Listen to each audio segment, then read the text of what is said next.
because we have expert speakers here. Oh yeah, you're right. We were gonna film it. We told Susan. Yeah. Right. Okay. Yeah, Good. she can't come today. Yeah, I know. She's in. I hope she's in Mexico. She, gets back healthy too. Yeah, me too. All right, so I'll call the meeting to order. It's now 6:35, and I believe we do have one public comment on an item that is not on the agenda. Is Correct. that correct, Adam? Yes, Adam Privaci, 40 Olima Street. I'm honored to be here. I would like to call this Sustainability Commission's attention to my observation that there are more and more UPS trucks on our street delivering packages to households that people's e-purchases or e-commerce purchases are delivered. And that is emissions, additional emissions, not local purchase, and cardboard boxes that, according to the San Francisco Chronicle, are causing problems to recycling centers because they're overwhelmed by cardboard boxes that are being recycled.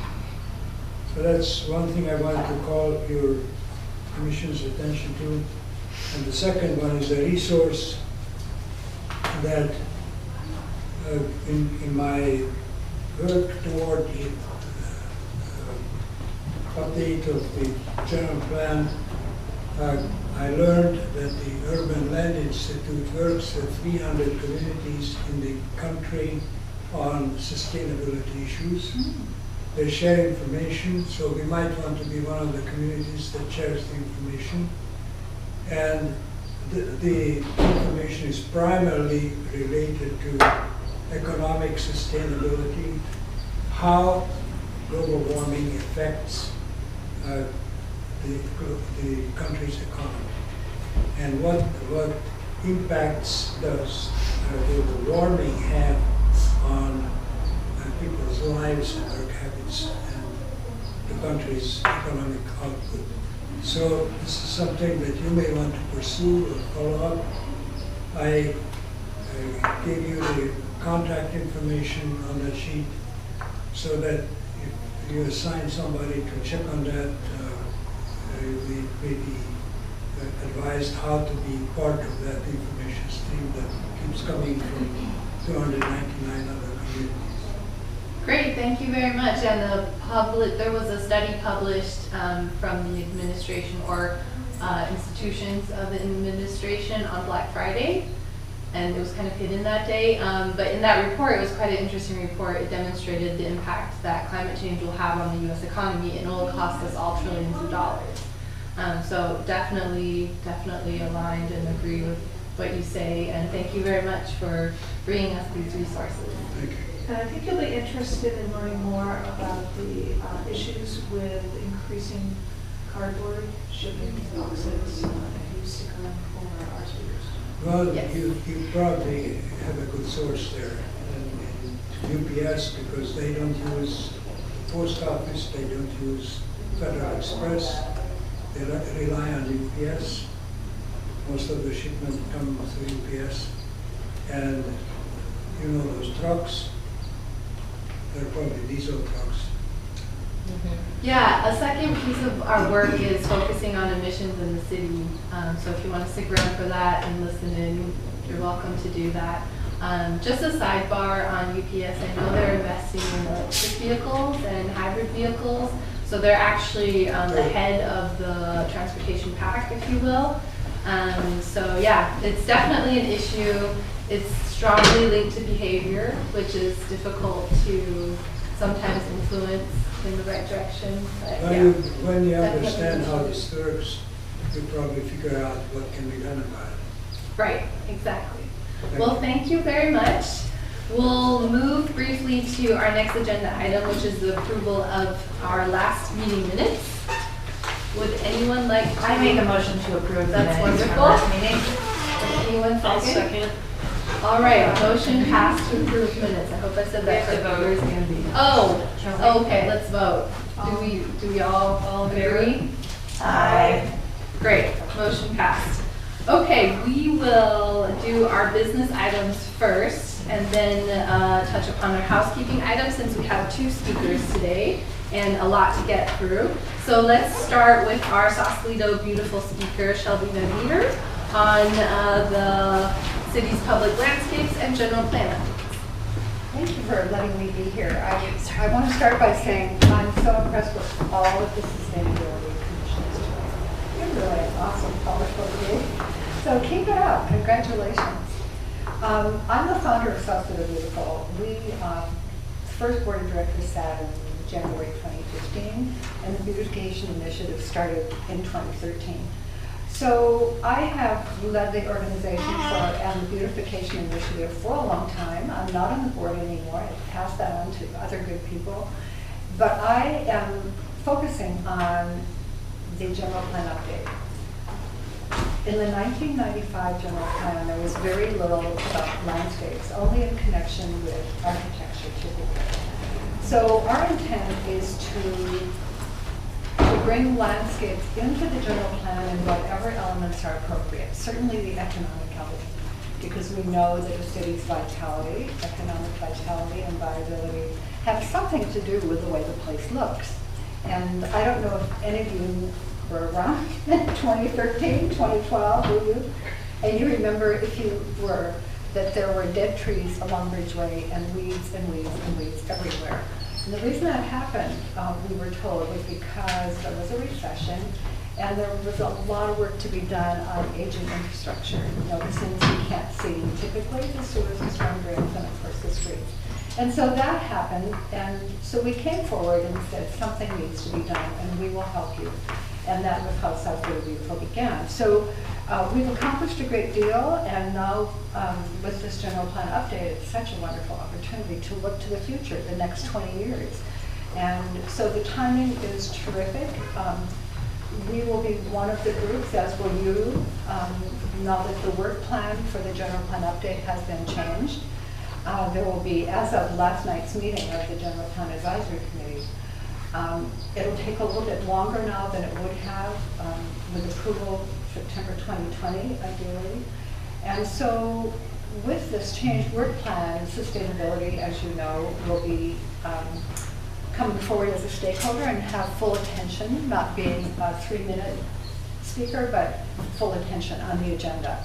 As will other commissions and committees, as will Sausalito Beautiful. So we're really pleased with that. So I'm going to give you some things when I'm finished, but I won't take much of your time because I know you will want to do. So I'll talk about that in a minute.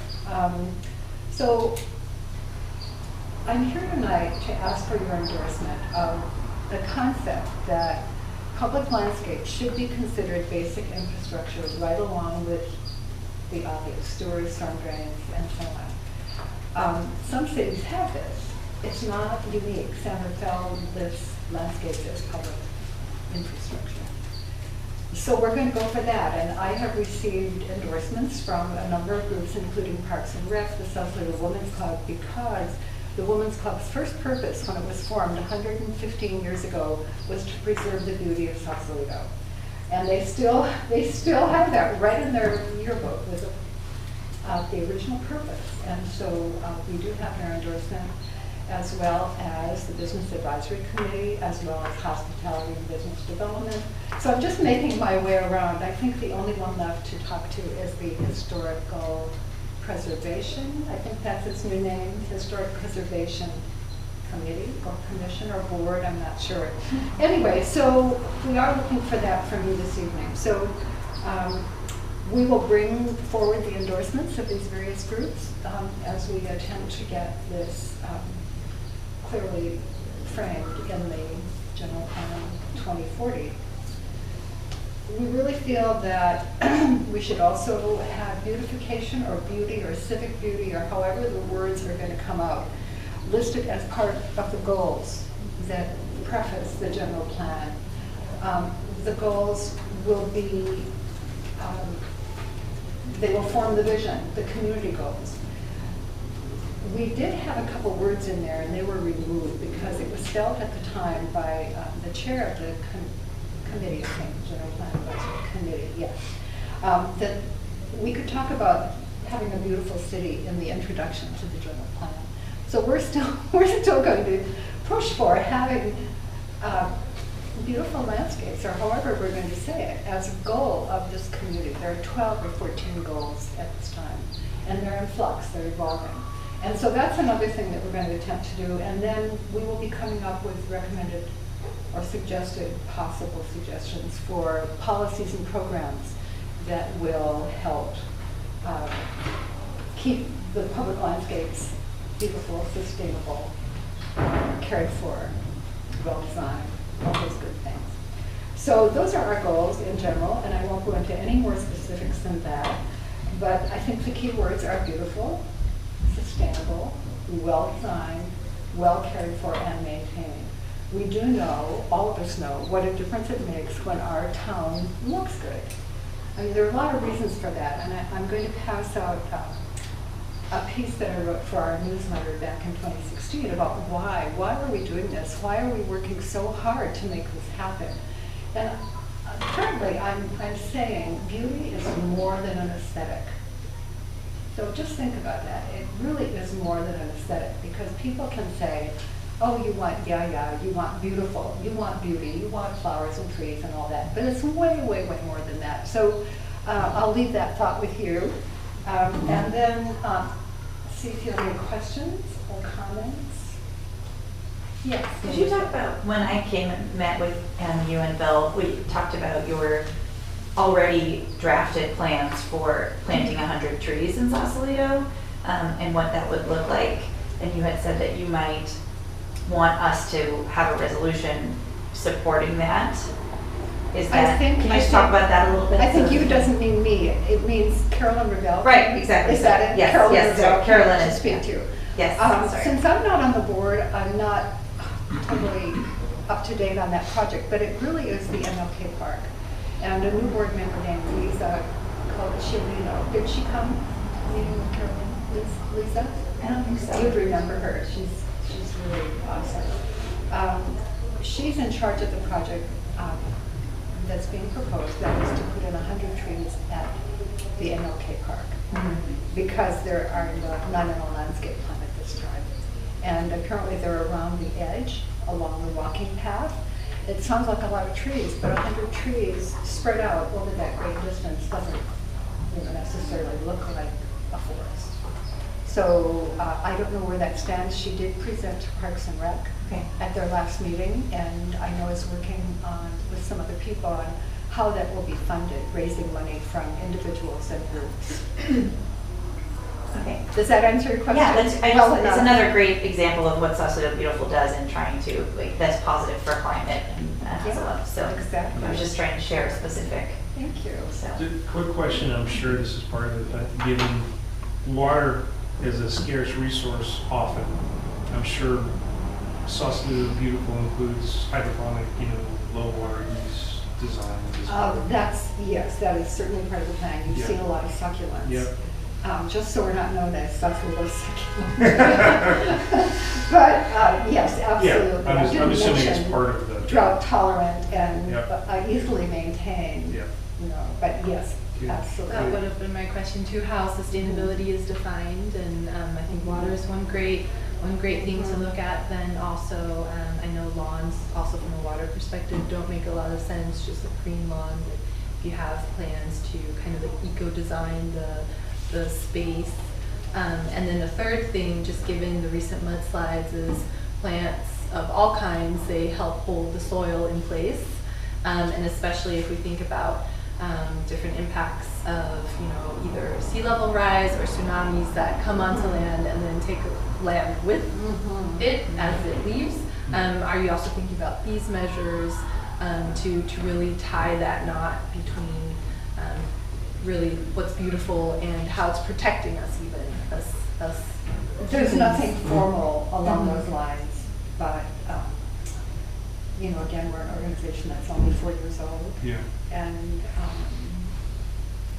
I'm sure that's something that's being thought of. Bill Hines is the president of the board now. He is a associate principal with SWA. Do you know the SWA people here in town? SWA is the country's largest urban planning landscape architecture firm, and it's right here in town. It's down across from where the tall ship tent was.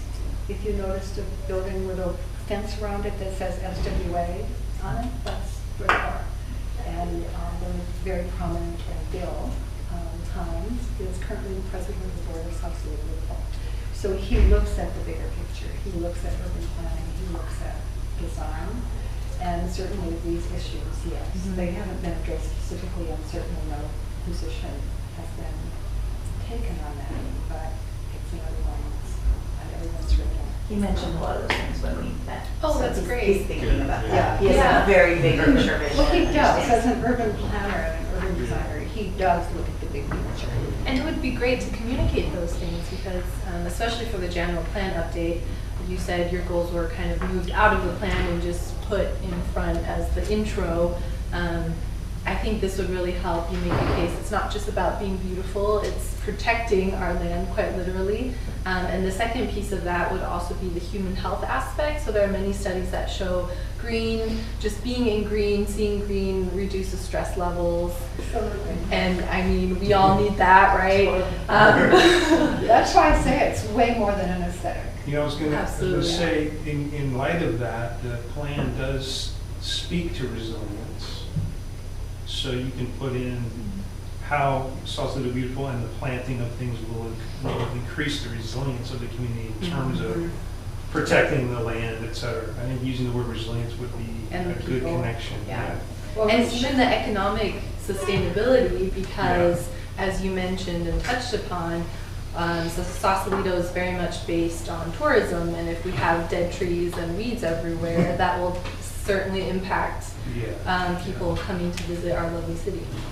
And it's not a very attractive welcoming for new businesses that may want to come. Right. Should we vote on endorsing that? Oh, yes, go ahead. Question. The process of endorsing involves what exactly? So the statement. Andy?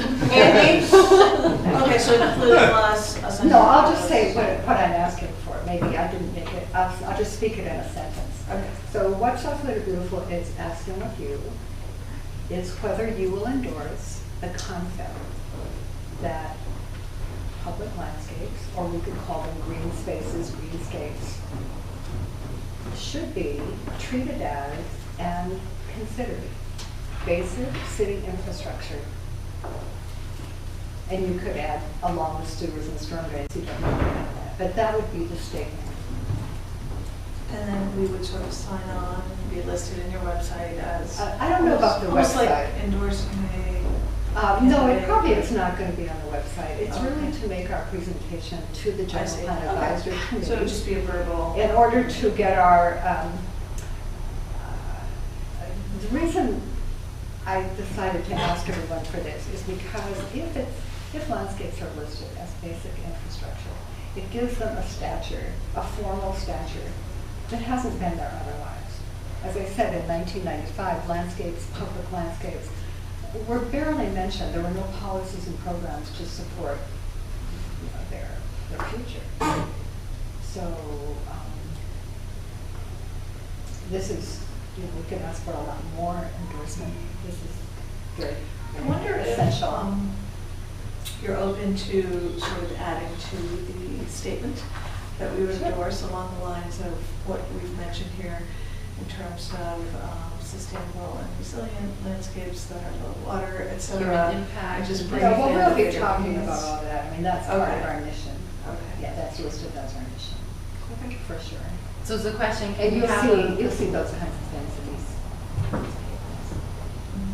so I was wondering, is the question that we receive a formal document for us to review and then sign off on? Is No, that no, just it's just signature? verbal. Okay. It's just verbal. When we go to the, whenever we go to the advisory committee and as a stakeholder, as you will be doing, to talk about what we are looking for in the general plan, we'll simply probably just say, number one, we believe that public landscape should be listed as basic city infrastructure. Other cities are doing it, and we have the endorsement of various committees and commissions in town, and they are boom, boom, boom, boom, boom, and that will be that. So just to give us credibility beyond our own voices is the idea. And if you decide not to endorse, it's okay. So don't feel under any pressure at all.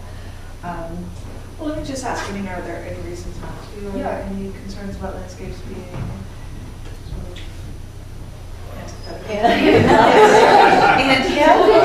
Andy's the public works guy. Yeah, and it's not anything like that, but there's nothing in here about taking a vote. Okay, so we'd That have to would put be on the my only agenda? concern. It would have to be agendized that they would vote on this. Okay.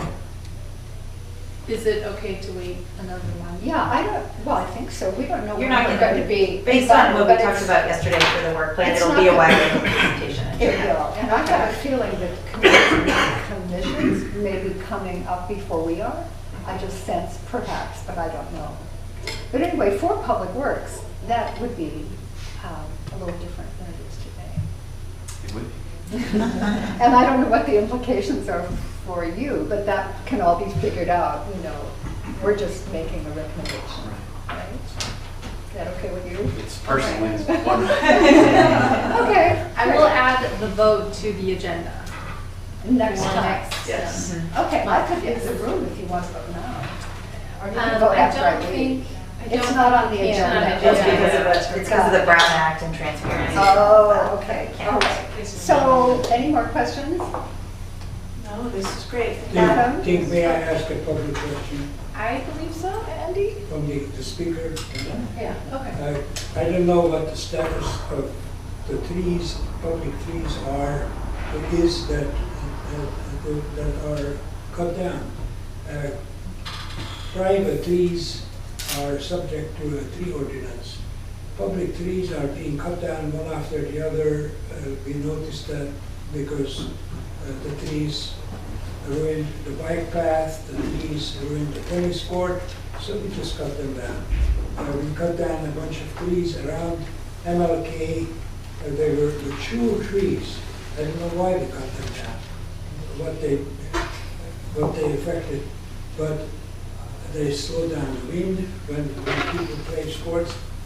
And I'm wondering, what are the rules for the city of Sausalito cutting down trees and not replacing them?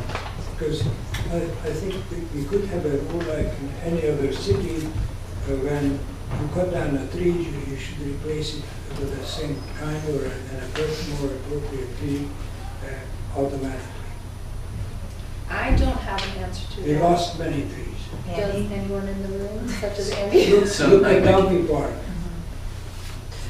Ooh, this is So very at good.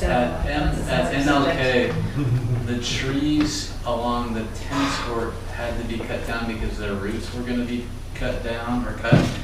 And those trees were identified as, That I understand. they wouldn't survive that That I impact to them. The trees around MLK, the new path is going to go around the perimeter, and it's similar. The tree roots were going to get cut, and so they had to be taken down. And now Sausalito Beautiful is working to find a replacement plan for those trees.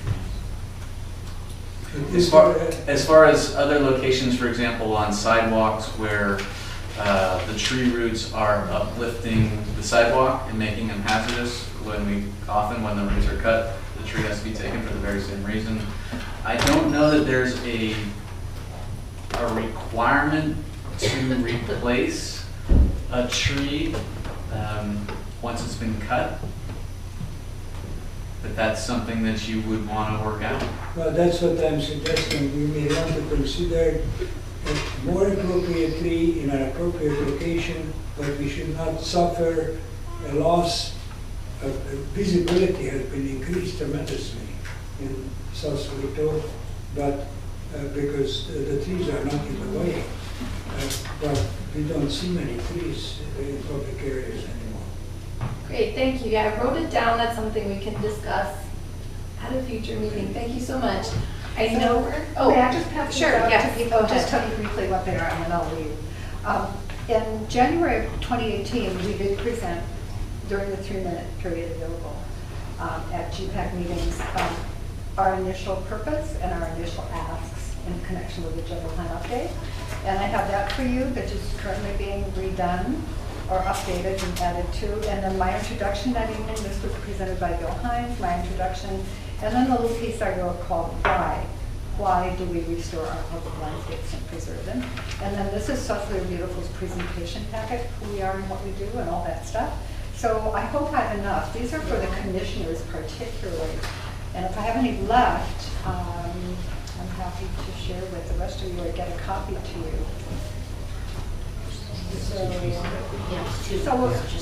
Yeah, this is for each of you, yeah. So if you get a chance to look these over, that would be great. And call if you have any questions or comments. Did Andy get ready? And Andy. Okay, and no? Would you like it? Okay. Adam? I have a couple If of. there is one left. I'm sorry? If there is one. There is one left, yes. 2 left, but I'll give you that one. Okay, everybody, thank you so much. Thank you. I'm sorry? If you have one left, I think You don't have. Oh, you don't. Sorry about that. Oh, no worries. Okay, I'm all out. Thank you so much for stopping by and sharing this with us. And Thank you. I have it on the agenda, so we'll get back to you in about a month. Okay. With our decision. That's great, thank you Thank all. you so much. See you later. Call if you have any questions. Okay, bye. All right. And with Welcome. that, I'm sorry, we're a little behind on time. I'll turn it right over to Robert Haley to talk way too. So Andy,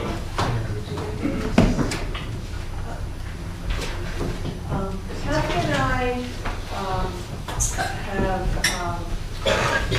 thought about how to frame this discussion, and we met with Robert in advance and really discussed a lot of the issues affecting the town and strategies going forward.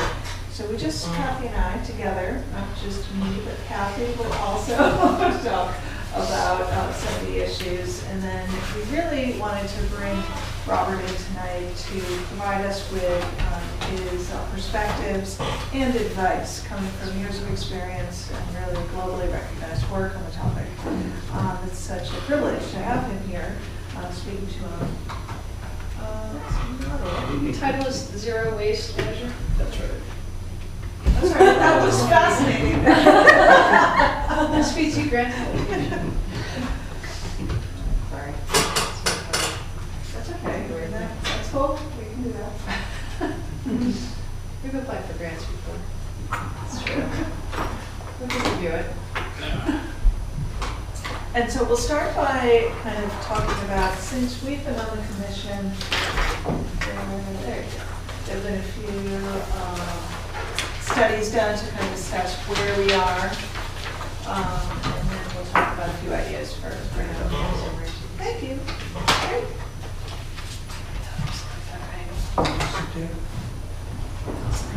You can sit here. Technical support. All right, so the overall frame for this is that in both our climate action plan and policy of zero waste marin is a goal of zero waste by 2025.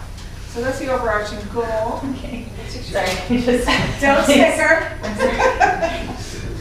Barbara's going to teach us how. Yes, in 7 years. It can be done. Right. So where are we now? How are we? Six years, on this basically. goal? We have 12 years to solve climate change. That's right. Yeah, that's true. So the city's curbside composting plan, I think got underway in 2012. Yep. And so approximately a year-ish after that, the city commissioned a waste characterization study.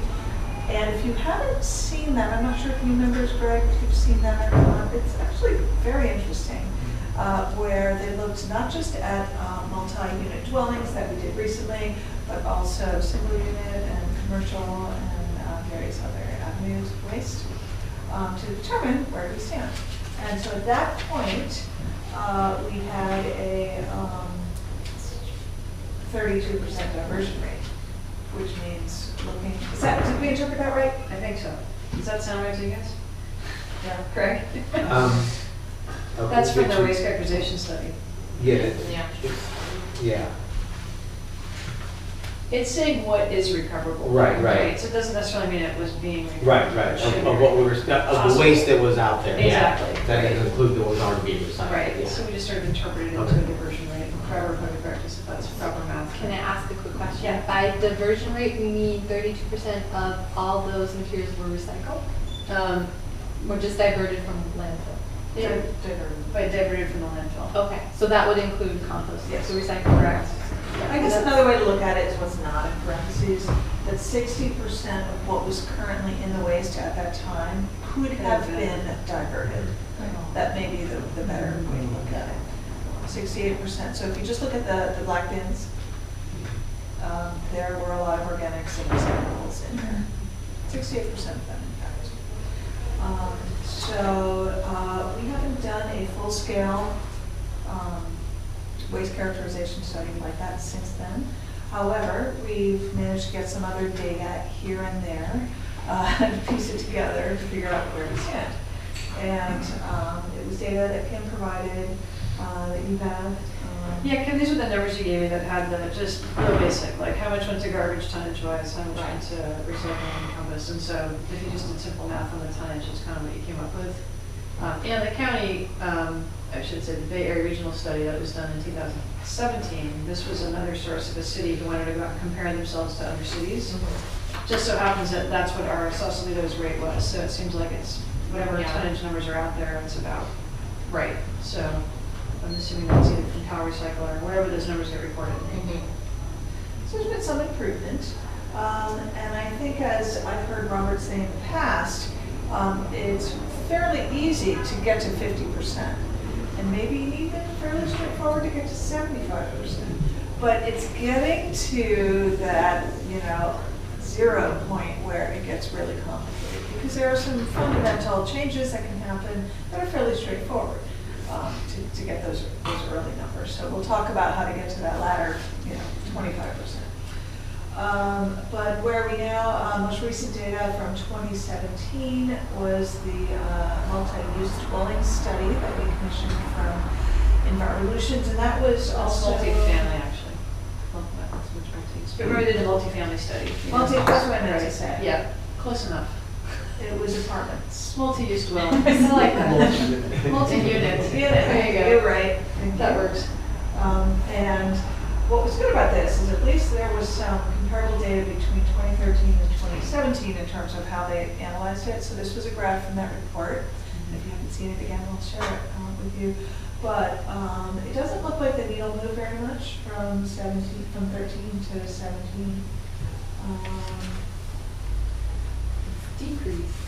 Yeah, in some cases. And again, Yes. multi-unit is the hardest one to manage because of the fact that you have multiple different people that aren't necessarily the garbage payers or the bill payers all sharing bins, and, the responsibility is harder to set. And this comparison is just multi-unit, so Yeah, that particular Environvolutions chart. took the data from multi-unit from 2013 compared to 2017. So, like Kathy says, having experienced it firsthand, that is the hardest, one of the hardest places to tackle. But nonetheless, I think the overall message is that, We're not doing well.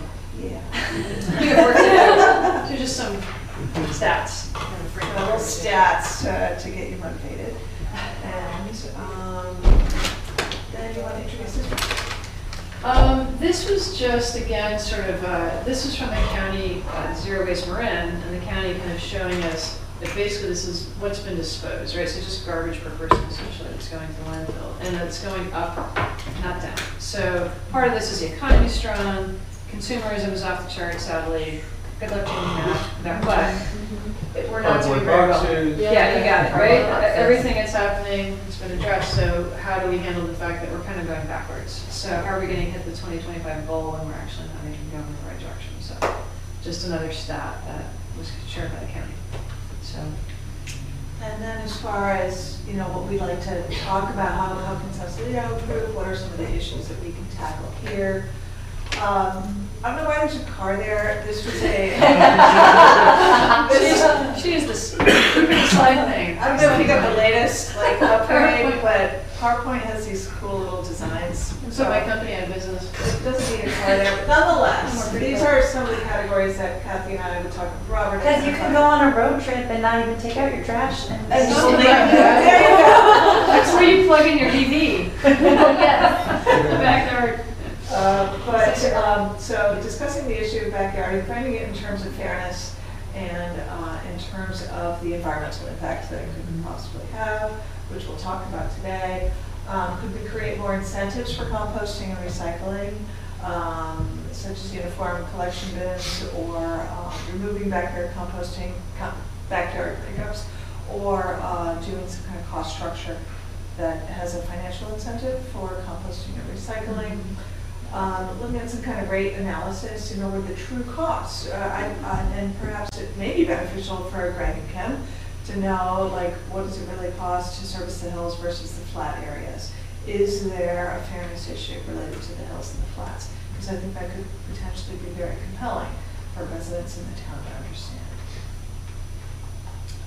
And then is an ordinance really primarily an educational tool, because enforceability can be challenging, but just the fact that there's an ordinance on the books and the publicity that comes from that is by and large an educational tool that can compel people to comply.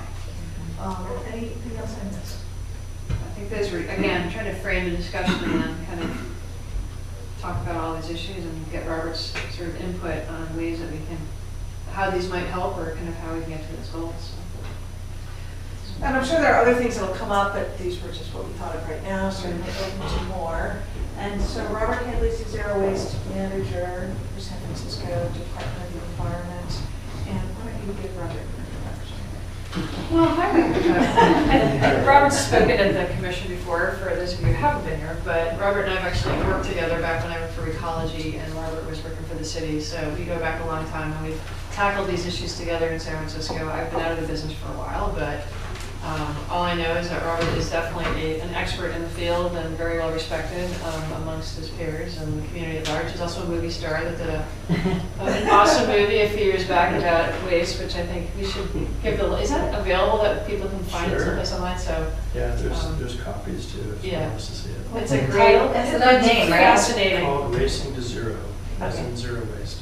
Yeah, and it really does show you where all those waste streams go after they leave here, you know, like even down to textiles and Goodwill and how they deal with it. So I think it's a fascinating movie to learn a lot.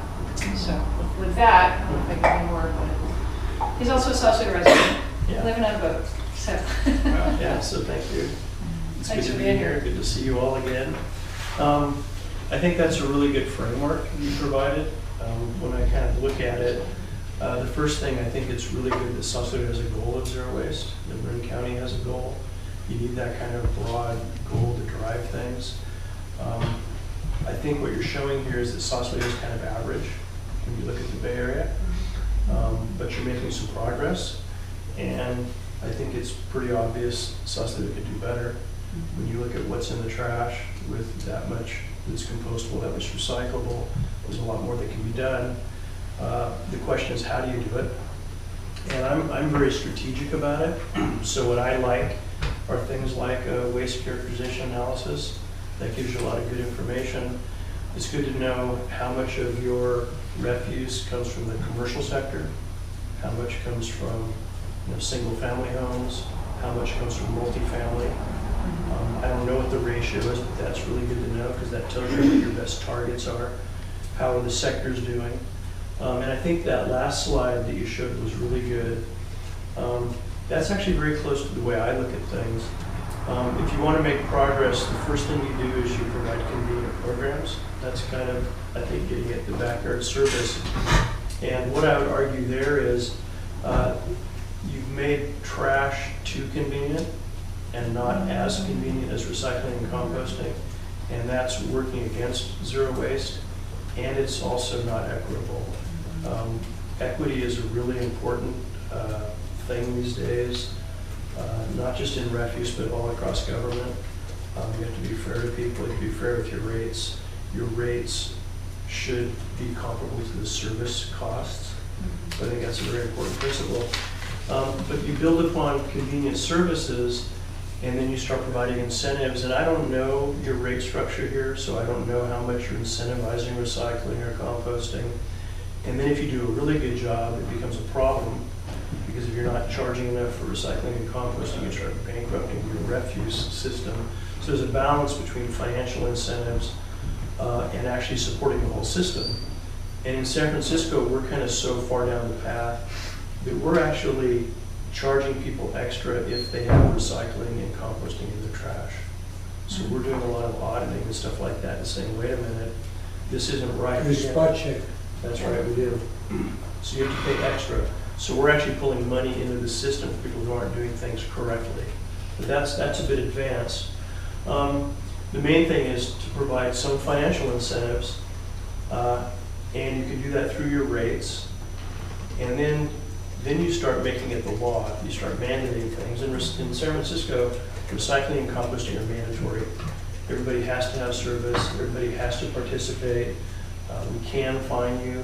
We can lien your building. If you don't have service, you're not paying for service. So we have a lot of tools along those lines. And then if you're really serious, you start enforcing laws. But even without enforcing, just passing laws, you get a lot of compliance. It really leverages your outreach. And you have to do a lot of outreach through all of this. That's a really important thing. But outreach only gets you so far. At some point, after 20 years of talking about recycling, everybody knows it's a good thing. They're still not doing it because the convenience factor is increasing. The Amazon deliveries are increasing. At some point, you got to say, look, this is just the way it is. This is the culture of Sausalito. If you don't get on the program, then there will be some consequences to it. So I think this is a very good framework that you're working with. And I didn't prepare anything to say, but I'm happy to be part of a discussion or answer questions, or however you want to proceed. I have a question about why cities would not mandate recycling and like trying to kind of help the county goals, state goals, et cetera. Like what's the downside of mandatory? Well, I think that for some places, they don't understand the importance of it. So there just isn't the political will to do it. And I think some places are a little bit afraid to do it. They don't know how to do it, or they see some political risk. The reality is it's not that hard. Lots of places have done mandatory recycling. Some have done mandatory composting. Some have banned material from landfill. There's lots of different approaches. But in the Bay Area, a number of places have done it. The entire East Bay, essentially, San Francisco and others. I think it would be a great thing for Sausalito to do if you want to, kind of start it here, and if you have the political will of the council. It's not that hard. There's models you can just lift and change it to Sausalito almost. Do you think we have more traction doing it countywide, or would it be best to start sort of at the county level? Well, Marin is very different than San Francisco. San Francisco is a city and a county. Marin is, there's an incorporated Marin, there's lots of cities in Marin, there's a joint powers authority, so it's more complicated. I don't think the county can dictate what the entire county does. I think they can provide model frameworks, maybe they can do stuff for the JPA, but I think individual cities may have to adopt their own ordinances, and perhaps you all know more about Marin than I do. You're better, Sausalito already has a mandatory ordinance for garbage. You're supposed to have garbage service, but you could wrap that in to include, recycling and compost. But the enforcement hasn't really been there. It just starts a bit, Like even for the trash itself, right? just for the trash itself. Right. But I don't think you're going to get a lot of inclusion with the county. I think but the county has a health department that is willing to help enforce your regulations that you have in the town. So if there's teeth, they're glad to go in there and say, hey, you're supposed to have garbage service, and they can go in there and check into it. Did we not introduce Greg? I'm Greg. I was like, sorry. The other half here. Oh, be serious. Sorry about that. Yeah, it's okay. I just realized It's nice to we see didn't you, introduce Greg. him. Yeah. Coming. Thanks You're for welcome. being here. So I have, Go go ahead. ahead. No, go ahead. We're working on the general plan, which is supposed to be guiding policy that will then determine what legislation is written, or often the city council will refer back to it when they're coming up with policies. So we could put the zero waste mandate or the goal of zero waste into the general plan, and the implication or the idea of mandatory recycling and compost? Like, is that a stronger, would that say it's a little bit harder to get an ordinance, but at least we get that language into the general plan? Is that a strategic, like, from your experience, is a larger general document like that enough? Do we need both? Is it a starting point? From my experience, every bit helps. Okay. It helps to have it in your planning documents. It helps to have it in your ordinances, which are essentially your codes. It helps to have your mayor making public commitments, or Okay. however you can do it, it all helps. And I think going back to what Greg said, if you have something on the books that requires garbage, or as we call it, trash service, or as we call it actually, refuse service in San Francisco, you can amend that with an ordinance to be a little more specific that you have to also have not just trash, but recycling and composting. You have to pay for it, and you have to use it properly. You can build on your framework if you choose to. And the county's been very supportive. Yeah. So the county, Steve Devine and them, they can help you with expertise and potential enforcement, that kind of thing.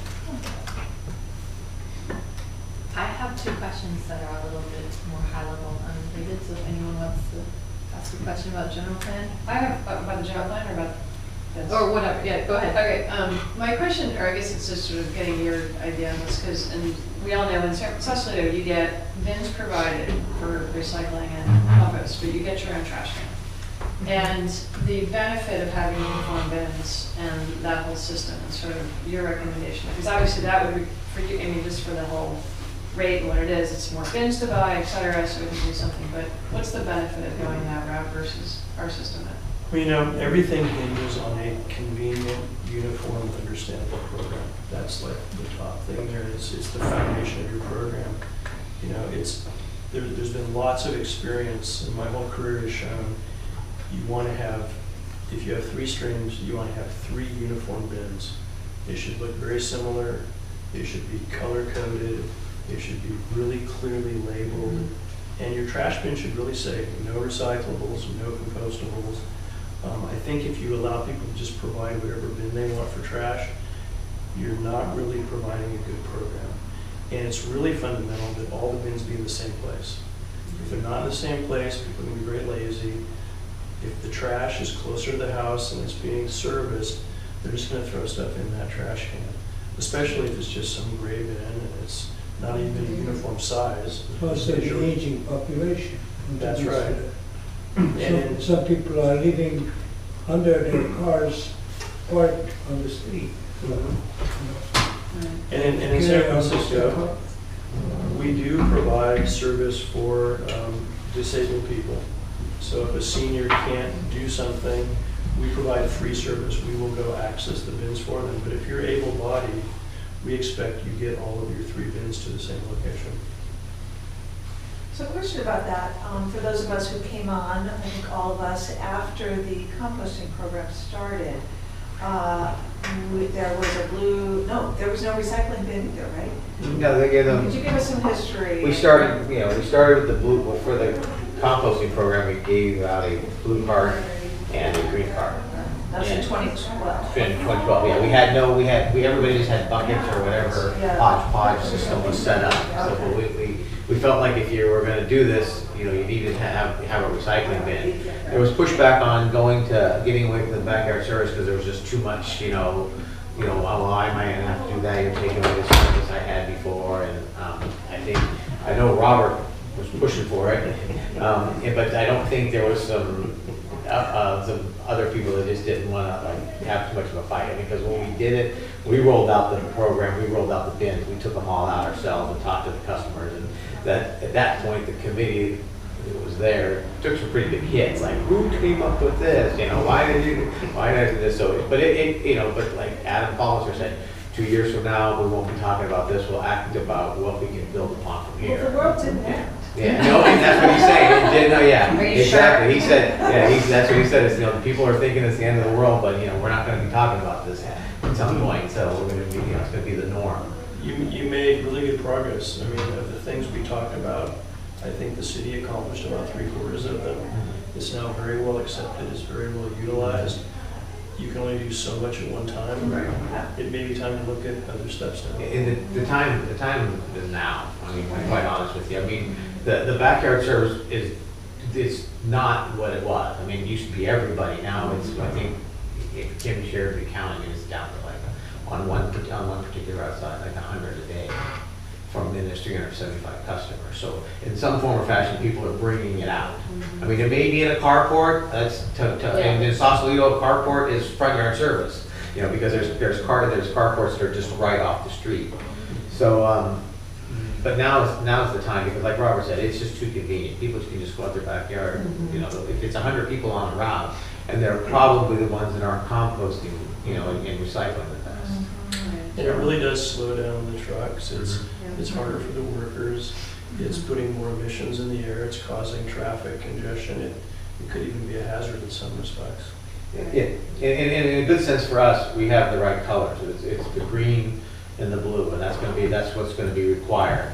It's part of, what is it, I keep all the ordinances. We're doing regs now on SB 1383. Yeah, 1383, yeah. We're very much working on those state regs, and there's some interest in making the colors consistent across California, kind of following the colors of San Francisco.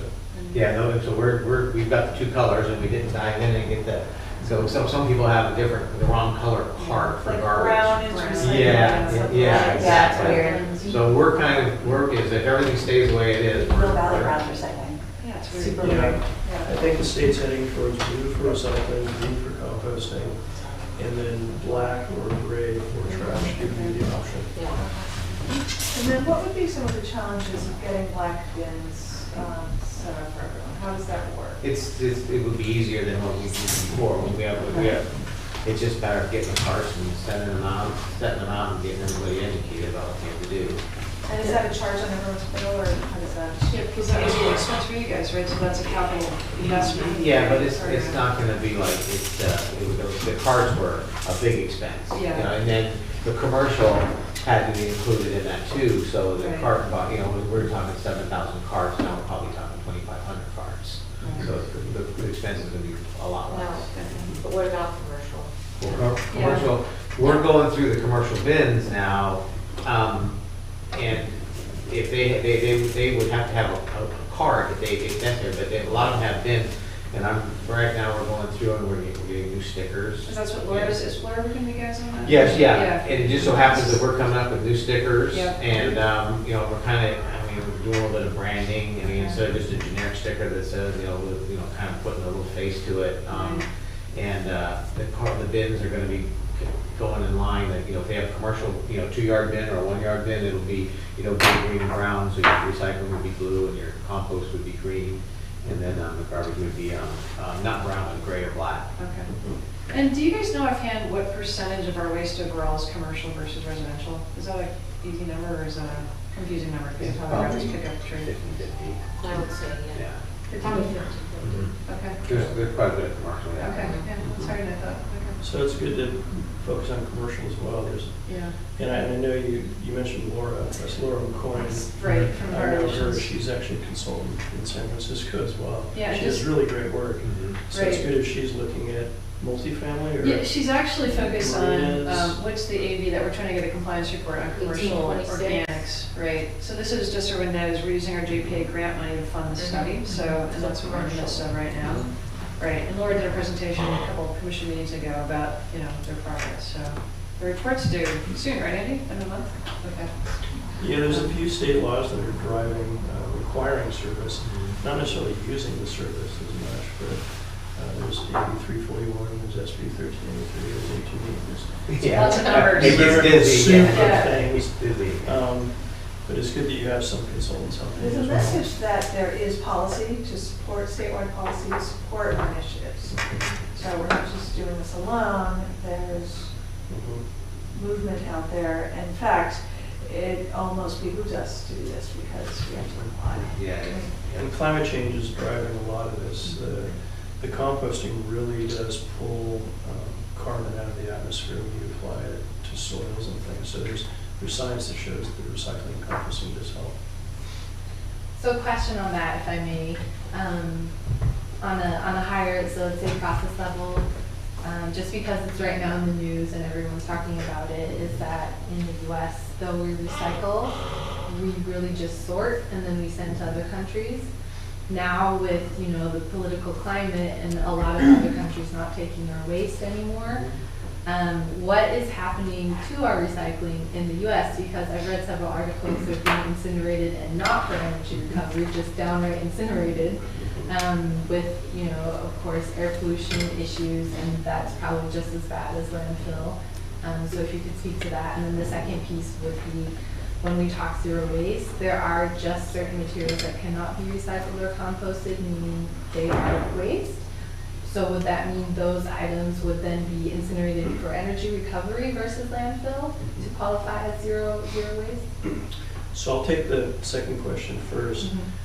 You can recycle or compost about 90% of materials, and the 10% that remains, you really don't want to burn. In fact, you don't really want to burn stuff, period. You can get into a great debate about what's worse, landfilling or incineration. They're both bad. You want to avoid both of them at all costs. And that would also include for energy recovery? Correct. Energy recovery is really a form of high temperature incineration. People focus on the energy recovery, but it's not really a good way to save energy. You save a lot more energy by recycling or composting or reducing or reusing in the first place. And there's all different forms of high temperature technologies, and you can spend the whole evening talking about those, but we're not going to. I would love to. But the bottom line on that is it's not the highest and best use of materials. If you really get back to the simple hierarchy of reducing, reusing, recycling, composting, then I would say landfilling or high temperature are kind of comparable below that. So that's a quick answer on the second question. A really quick question on that sidebar question is that the EPA has a waste hierarchy recommendation, and it puts energy recovery above landfill. That's true. true. Do you know why they do that? I would say that the EPA is a bit political. And I would say, and you can see how it swings a bit with different administrations. I think they're really mistaken in that hierarchy. I think there were some interests that influenced that decision. We've argued with them about it, and certain administrators have not bought into it, especially like the Western region administrators, like Jared Blumenfeld, who was there recently. So I think that's not a good hierarchy. And it's kind of like paper versus plastic bags. You can debate it and have studies and life cycles and form lots of conclusions. At the end, you don't want paper or plastic, you want to bring your own bag. Exactly. Same thing with incineration or waste energy or landfilling. You don't want either of those, you want to stay higher in the hierarchy. But we do have the 10%, as you mentioned, that just simply can't be recycled or composted. So your recommendation would be that that would still need to go to landfill? My recommendation would be to design those products away. Oh, yes. And there are some other more provocative viewpoints. There are people who are saying, well, some products might have better life cycle benefits even if they weren't recycled or composted. I'm not convinced it's an either or. I think that we can focus on good life cycle benefits and still have things be recyclable or compostable. If it's a linear process, I think it's not a very well designed process. We have to get back to these circular economies. And that's what you do. You get basically to a circular recycling industrial economy and a circular organic economy, which is what nature does. I think if you mimic nature, you're going to find a more sustainable approach to things. Like the cradle to cradle illustration of the circular economy. Exactly. And that gets to your first question. Basically, these recyclable materials go to where they become a feedstock. And almost all of our manufacturing has left the United States.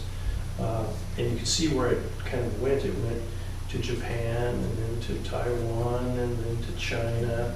So China was really pulling all these materials. Well, China has decided they don't want to be the world's dumping ground. Their middle class is coming up, and they actually don't do a very good job of recycling in China, which is kind of surprising. So they're trying to jumpstart their own internal domestic recycling. So they also are kind of a command and control where they can just say, well, we're not going to take stuff from the outside world. And they did it by creating very strict standards of contamination. So the bottom line is China has kind of shut its doors, but not entirely. We're still sending lots of cardboard to China. It's still the biggest importer of paper. But the news is very sensational.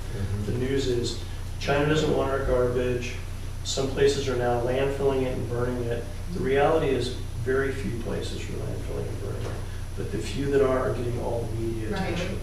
It's very broad brush. It's not really affecting most communities except for it's affecting the prices of the sales of these commodities. And the commodities are moving to different countries. They're moving to where the manufacturing is moving, which is Southeast Asia.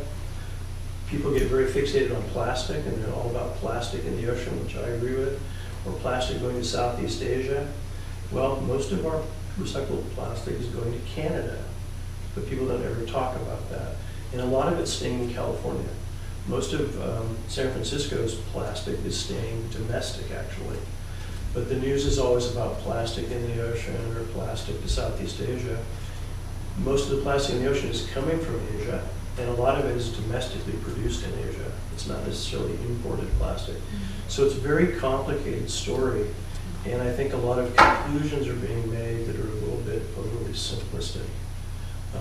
In San Francisco, we're selling all the products that we create.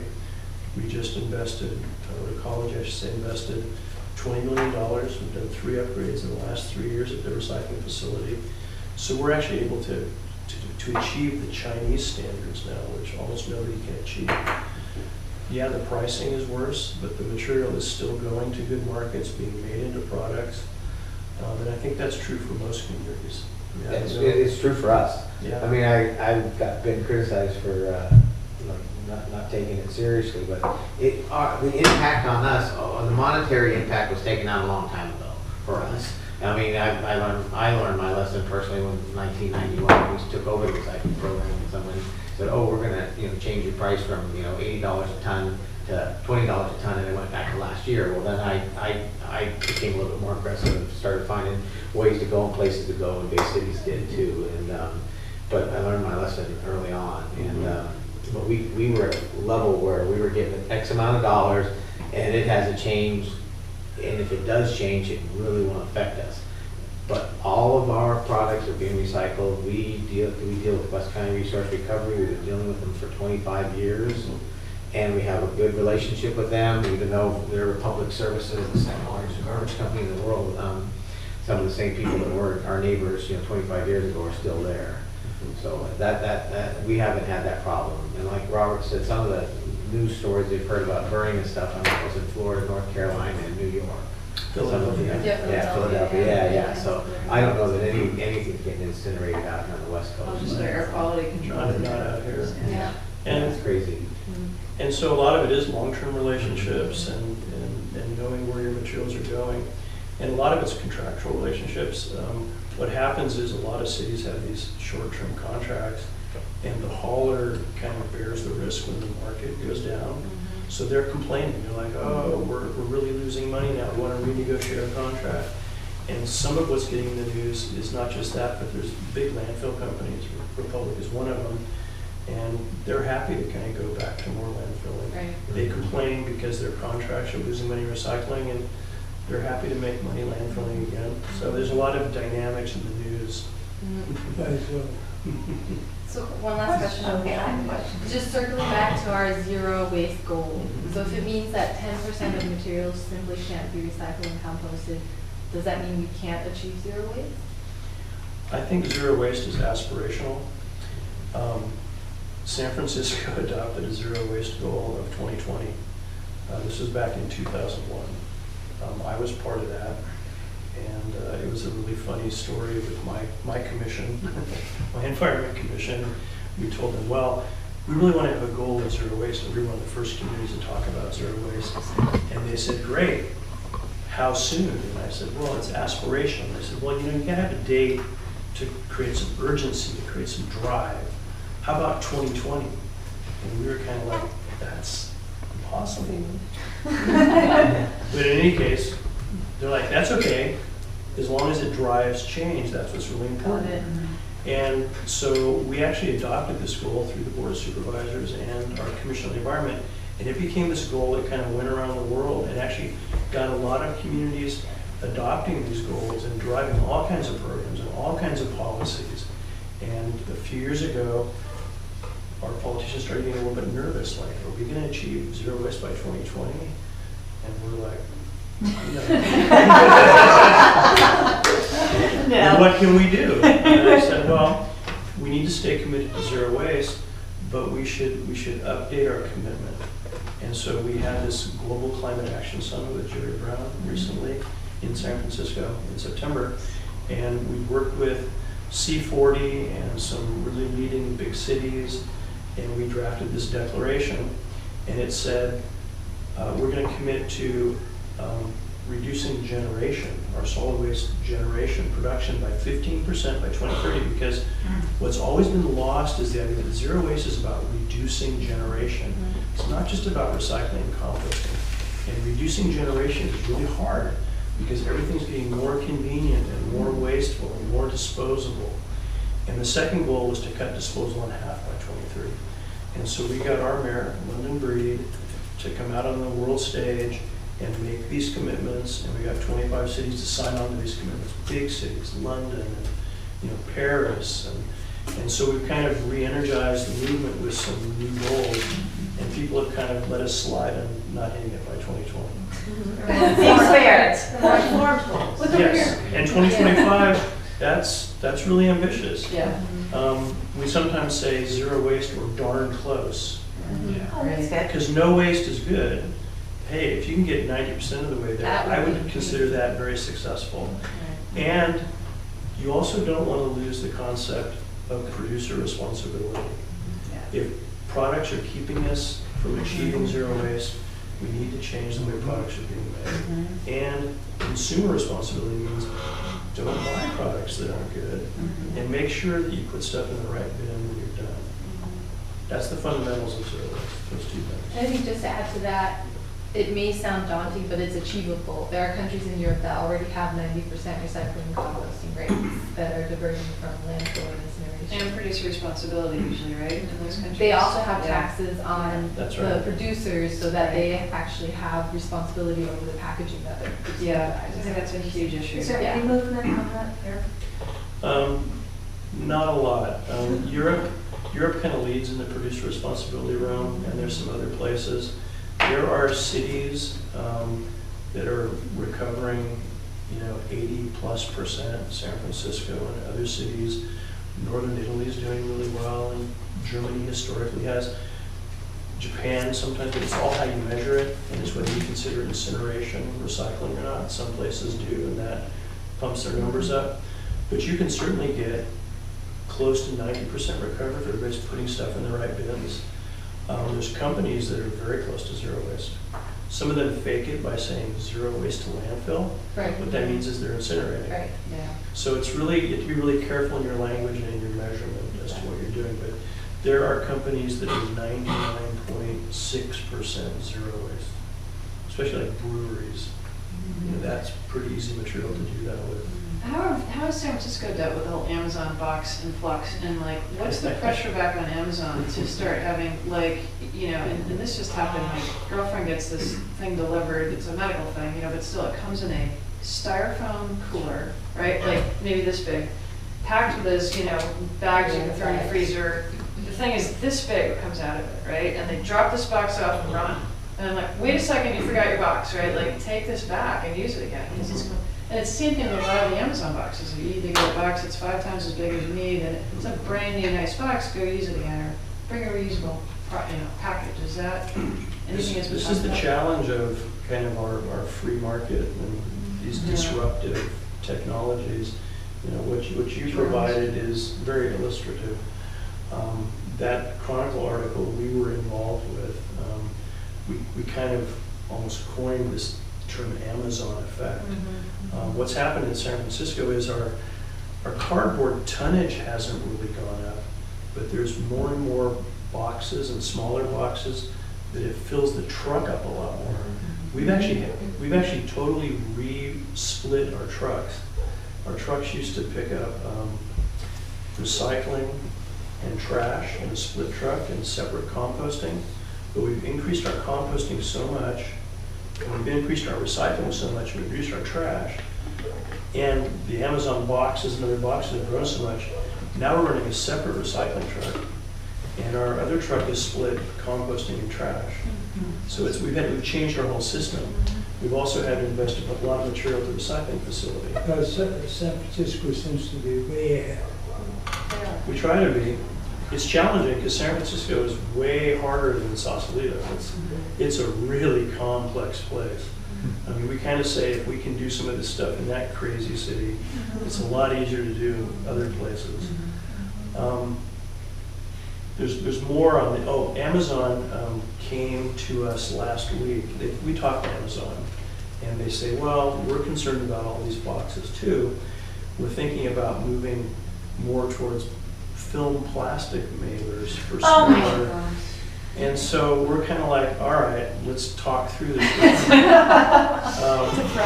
know, we're not keen on one-way delivery of anything, whether it's paper or plastic, especially when it's over-packaged. It's possible there could be some advantages to basically a bubble wrap with film plastic on each side mailer. And they're saying, well, we're going to stop putting paper labels, but we can just laser print. Like, okay, that could be a step in the right direction. And they say, well, maybe we can make it so you can roll it and mail it back to us. Like, okay, maybe there's more stuff in the mail. And they said, can we just test these at your recycling facility and see what happens? And so we ran a whole bunch through the recycling facility, and they went right with the paper, into the paper bales. And it's like, well, this is not working very well now, is it? So we're trying to help inform these companies about how does this really work. But until they believe they're really responsible for their stuff, beyond the point of sale or beyond the point of shipment, they're not really incentivized to look at the whole life cycle. And that's going to take, unfortunately, government action. Yeah. But unfortunately, these corporations have a lot of influence over government action. So it's tough in this country. Yeah. In Europe, they have a lot more belief in government regulation and how they finance elections and all of that. It's a little trickier here. Back to your point of if you can do it in San Francisco, you can do it anywhere. So some practical questions. So we talked about how if we were to get a black bin that's uniform with the green and the blue. Maybe smaller.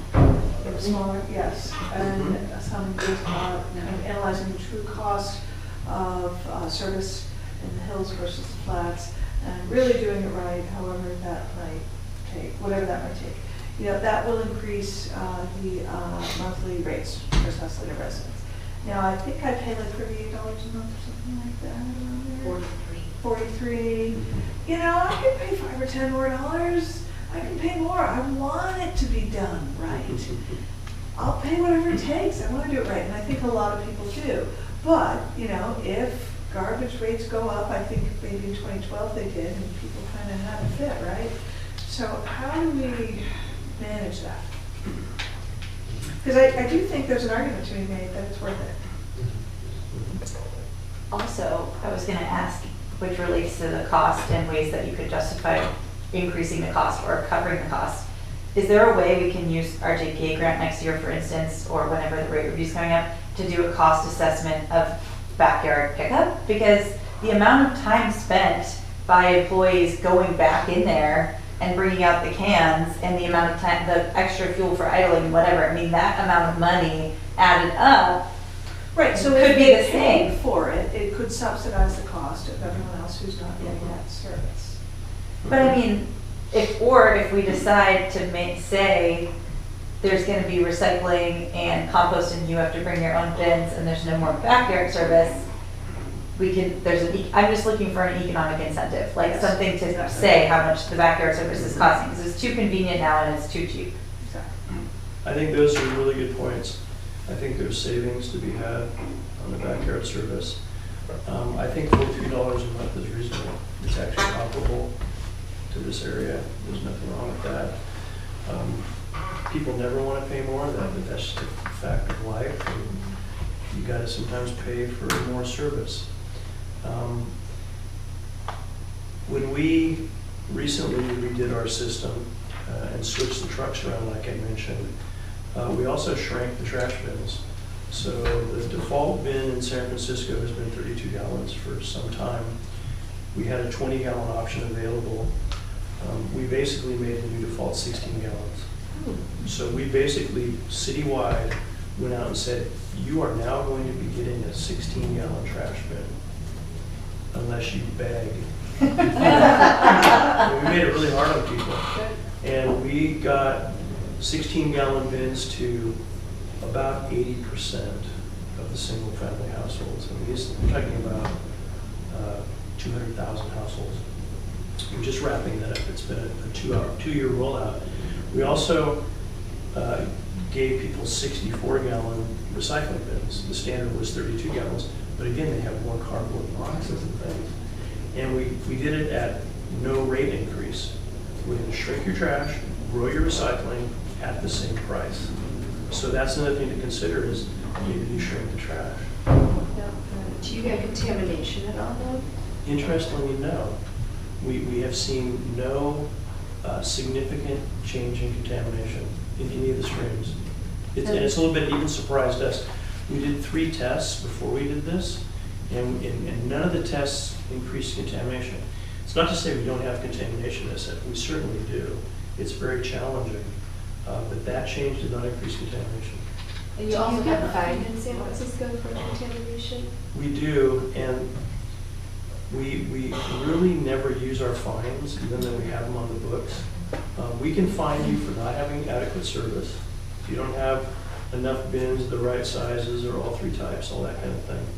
We can lien your building if you don't have adequate service or don't pay for your service. We can fine you if you don't keep things sorted properly. But what's way more effective is our rate mechanisms. So what we do is you get a discount for recycling and composting. But if you contaminate your recycling or your composting, we then charge you as trash. And we can threaten you with fines. If your trash has recyclables or compostables, we can double the price of your trash. And we are doing that. How do you commercial. implement that? Oh, in commercial. So what we do is we go out and audit it. And it's like an adjustment in your rate? And what we tell them is your trash is contaminated, which is a really interesting concept, right? Yeah, right.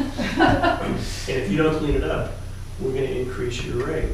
And some of these companies, they don't care, they don't pay attention. We double their rate. We take away their recovery discounts. We double their trash rate. And over time, they tend to try to get off of that and clean up their act. We also just passed an ordinance on the largest refuse generators that if you get audited and you fail, you have to hire what's called a zero waste facilitator. You have to hire somebody to help you clean up your act. And it's not just sort your stuff. It's like maybe look at your whole system, make sure your bins are labeled in the right places, educate your tenants, provide feedback to people who aren't doing it properly, help the management, and clean it up at the loading dock if that's what it requires. That's going to affect July 1st. It's the 500 biggest generators that account for 15% of trash in San Francisco. So I wanted to ask about how we could do that in Sausalito. Baby steps. So if we were to roll out uniform black bins, perhaps smaller, perhaps create some financial incentive, and then do a rate increase, how does that happen?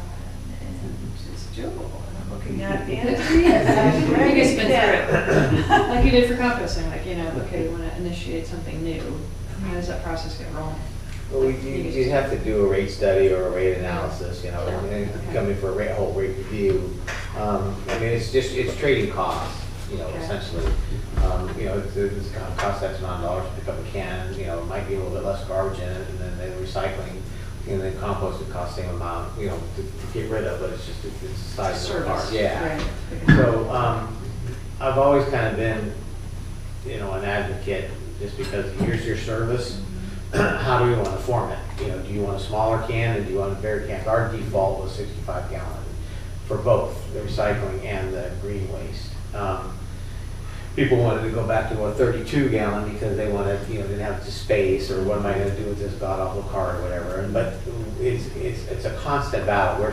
Every day someone's calling and wanting to change to a different size container, or, I made a mistake, I should have got the bigger one, because I'm recycling more. So we do that, and that, but that's just part of the service. So, and like Robert said, they'll give a smaller can, and then so they're basically charging for everything, right? Right. And so, we have a charge for everything too, but this is what you get, so. Yeah, so Yeah. if one house has 2 composts and a garbage can and a recycle, it's still $43. Even like, well, you just brought us an extra bin in my building. Yeah. Like, so we have 3 blue bins now Well, because Right, but you have we're what, 7 7 units. units. Yeah, so you're we under. need it. Yeah. So we provide more, okay, yeah. Right, Yeah. so if someone wants 2 compost bins, they're still paying the $43. Right. In San Francisco, you pay for everything. Yeah. Per bin, like per If bin. you double your bin, you're gonna pay twice. For another bin. If we have to go inside, you're gonna pay for the distance. Right. If we have to go up steps, you're gonna pay for that. All makes If you sense. use a key, we're gonna charge for that. It's basically, it's cost of service. The more you slow the truck down, the more you're gonna pay. But if you want to incent someone to recycle, and by giving them a second big blue bin like we just got, and you're going to charge them more, Right. I mean, Yeah. that's something we got to be careful with how you structure that. So the incentive is still there to recycle more, but you're not getting dinged by getting a bin that's enough to hold your recycling. So the trick on that, and this is what we did in the city, was we always had recycling and composting for free. We wanted to really get people using it and get them familiar with it and essentially hooked on it. And I told the company wanted to start charging for recycling and composting because as we were getting more successful, the revenue was based on the trash, the revenue was shrinking, and it became challenging. And I said, if you will support mandatory recycling and composting, I will then allow you to charge for recycling and composting. But it needs to be mandatory first. Because once you make it mandatory, then you can start charging a little bit and people will still have to do it and want to do it. And you start out small. We started out $2 a month for recycling and composting. Now it's half the price of trash. It's eventually going to be the same price as trash. That's where we're headed. Well, and there are people complaining about, well, you're making money off recyclables, which we all know is not really true. People say a lot of things, and I tell them, well, then why don't you take your recyclables to a Right, recycling right. center and figure Get out how money much yourself. time you just spent doing that and tell me it's really making a lot of money. Yeah, right. But, basically our rate, the basic rate in San Francisco is probably $48 in that range. And the rate in Sausalito is 43. I mean, if we change how we charge, with the rate increase, it's gonna be, comparable. That's, with the 16-gallon can and a, 32-gallon, depends on the size containers you have. So, I mean, it's kind of all the same. But it's getting the card out there, it's telling everybody this is what it is. And like Robert said, if we're gonna have to go in the backyard, those people are gonna have to pay. I just think it needs, the cans need, it needs to be, easier to compost and recycle than it is to throw it in your garbage. And the mandatory service is huge. Yeah. If you have people that have this idea that we're living, we have a couple of units here, we can go ahead and just, share a can. Well, those people that are sharing the can are probably some of the biggest violators, are just throwing garbage away because they don't have the capacity to recycle if they were doing it right. Yeah. That's right. You want everybody paying on the system. Yeah. If you've got a bunch of free riders, it's making it more expensive for those who are following the rules. So one of the things we try to do a lot is make sure everybody's paying for refuse service. Right. That's why we lean buildings that aren't paying, Yeah. don't have service. And I would say that the backyard service is a very antiquated thing. Yeah. And I know that it's For all reasons. politically considered a takeaway, but it's not fair to those who don't have that service. And I think if you documented the cost of the service, one political solution is to charge for it, but it's not really the right thing to do. The right thing to do is to try to eliminate it. If you can't eliminate it, a fallback is to charge for it. And I was thinking about this the other day. You can get a little more provocative if you want to. Right now, you have to bring your recyclables and compostables to the curb. Your trash is backyard. If you look in their bin and there's recyclables and compostables in their trash, they're not following the program. They should lose that privilege. They should have brought that to the curb. So there's ways you can say, wait a minute, this isn't trash. Why are we coming backyard for this? Right. So I think auditing some backyard service could be an interesting exercise. Yeah, because, one of the issues with, going into the backyard was, whether you're handicapped, you can't get this stuff out, I'm older. So, we bent over backwards for people that, needed us to go get the composting or the recycling, and we, the same thing for the garbage. If there was an older person that needed that service, it wouldn't have to be a charge. I mean, everybody always says, well, if they have a PG&E Lifeline rate or whatever, Right. that would be proof enough. But, we can figure all that stuff out. In San Francisco, we do provide discounts for low-income people with that kind of proof, but we tell them you need to bring your bins to the curb, all of them. But if you sign an affidavit that there's no able-bodied person in your household, we will come in for all 3 bins for free. I'm laughing because we had a customer that had a place in San Francisco. So But you gotta go in for all 3. Yes. Right, would right. it be feasible to do something whereby those who would prefer to keep the service, despite our efforts to remove it, would pay an extra fee, and that could cover the cost increase for everyone else who doesn't? How many were there you said that are still getting back into this? It's about 100 on a route during the course of the day. So there's So like 100 per day? Yeah, 100 per day. Yeah. That's for What percent is that? one route, yeah. Yeah, but it pretty much Yeah, evens up. pretty Say, so there's about 400 customers, Okay. and then there's 100 that are having, so about a quarter of them. So as a first step, I'm hearing 2 things. We need to do a rate review study, just to have the data and the information and to understand our rates and waste. And the second piece is to make it mandatory. So we have an existing ordinance and figure out how we can amend that ordinance and figure out what we want to amend it with. So it seems like those are the 2 action items we need to do now. Do we have budget for a rate review? I don't. How do we figure that out? Is it a rate review or a rate analysis or? And like, for you guys need to do How do we do something. that? If we came to you and said, hey, basically, we wanna, Yeah, what would you recommend? Well, because our rate review I would do is both. doing a year. I would do both. Is doing a year, our rate review. I would have them look at, you can compare apples to, oranges and all this. But I think you could look at a rate review and make sure everything's, being done the way it's supposed to be done, and then look at it a little bit deeper and see what the costs are. okay. And this was done in 2012, and it's probably been done since then. So there is a way to do it. And what was done back then was more complicated than this. I mean, I give you a lot of credit for rolling all that. I know how much work it all is, but I know there's a way to look at cost of service and how to adjust rates with an adjustment of services. I just don't know how Sausalito does it. We do it every 5 years or so. It's not on a set schedule. The company comes in and says, we need to come in for a rate increase because the costs have gone up and this and that. And then we go through like a 9-month process, but it's different here. Can I just clarify, a rate review means comparison to other municipalities, and then a More. rate study is the true cost of service? Yeah, look at, Right. yes, yeah.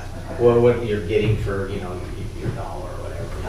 So I think both of those pieces of data could be useful when we go forward and try and make the case. We say, okay, it's comparable to the rest of the area, and this is actually really what it costs. You guys are getting a deal. And we do both at the same time, Okay. but you can do them sequentially. But I think your point is, those are 2 good things to do. Look at the rate costs and review, and look at mandatory. Those are 2. Did good we ever steps. get from Rebecca, because Santa Fell did the rate review and we were going to reach out to her about that process? We actually met with her. Oh, okay. Yeah. And then also just because my parents live in Mill Valley, and they have 3 levels of service at Mill Valley Refuse Service. They have on-premise service where you pay $5 extra for the can if it's 25 feet from the curb. They have curbside service where you just leave it and that's no additional fee. And then they have on-premise plus where they'll go to your backyard and get it for Empty you. your And trash. that's $50 per can. I don't like the per can because Yeah. it discourages you from doing recycling or like compost, because you might just say, just take my trash. But like there are existing, when we're doing the study, existing Right. answer, and they give you an exemption if you're over 70 or disabled. Sure. That's So that might be a lot. What we're proposing is not outrageous. Yeah. So again, circling back to the rate review and the rate study, how do we figure out if we can do it? How do we figure out if we have budget and who can do these things? Well, we'll pay for it.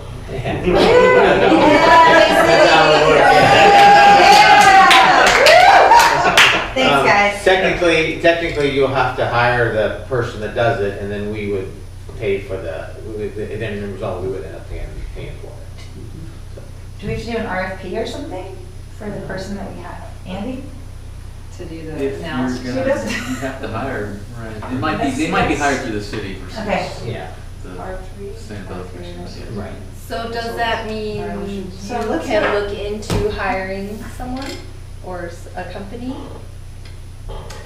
I can ask about it, sure. Okay. Those local, who's ours? And I probably should have a conversation with, city staff, executive city staff, and, to let them know that we want to move forward with all this. And we're behind it, it's absolutely. I don't know if you have to pass a resolution, like what do we need to do? Yes. Just ask you guys and go, hey. Yeah, So, no. you know, Well, when we did the contract extension, Right. we had a base contract with a 10-year option. So when that came through, it automatically kicked in. And when we pay, it's built in that we pay for that. Okay. So the city picks the consultant, they come in and look at everything, but we have to bear the cost of it. Okay. So it's that solid waste consultant, I heard someone say R3, it's Well, those there's types of companies. R3 and not Hilton pretty much anymore. I don't even know. Is Environment someone that does that as well or not? They could, there's actually a number of companies that do that kind of work. I think R3 did. Yeah, our just city to does. Phil. Yeah. In fact, Rebecca highly recommended R3. There's like And R3 we- across the I we think street. they use did Tam R3. Valley Yeah. too. Okay. San Francisco's used R3, but then again, we've used pretty much every consultant in the Right. area. Yeah. We have one giant omnibus consultant contract. There's a lot of good consultants that can help you with this. Yeah. Great. So that seems like the first step, Okay. right, is get the information. Okay. And then, once we know more about the true cost of backyard service and how it relates to the region. And that's then we residential and could come commercial, up- right? It's both. It's everything, yeah. Then we could come up with a proposal Yeah. for what it would take in Sausalito to really do it right. And then we could bring that into a mandatory ordinance that would include black bins. And we just have to amend the current ordinance, so. it Oh, wouldn't yeah, be- that's right. I like That's that. right. Yeah. That's Then the we one. can get Thank you for language mentioning that. in the general plan about zero waste. And that's Right. In the, and the goal, and the 2025 goal in the general plan, why not? Goals. Right. Yeah, you're And right. once we draft this amendment, Yes. would you be able to take a look and give guidance? Sure, Is that I can, okay? I'll buy a beer. Done.